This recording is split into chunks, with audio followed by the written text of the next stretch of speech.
In this video, I'm going to show you how to fix scrollable tooltips in Power BI. If you find this video helpful, please consider to like this video and subscribe to my channel. In saying that, let's just jump straight into the video.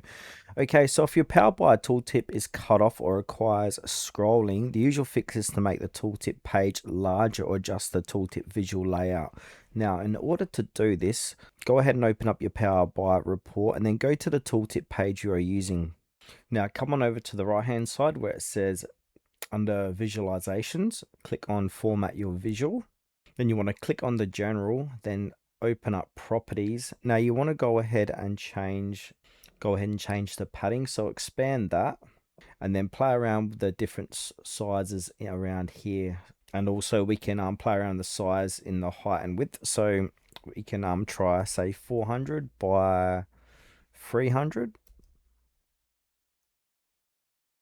I'm just going to zoom back inside of here. So what this basically does, this is going to give the tooltip more room and can eliminate any unnecessary scrolling inside of here. Also, what we can do is come back over to format your visual, come onto visual, and inside of grid lines, go ahead and open that up and then play around the different widths and the line styles here. Now, same for general, come to title and then also change the size and even the text and also even the heading as well. So if you've got heading 3, change that to 2 or 4.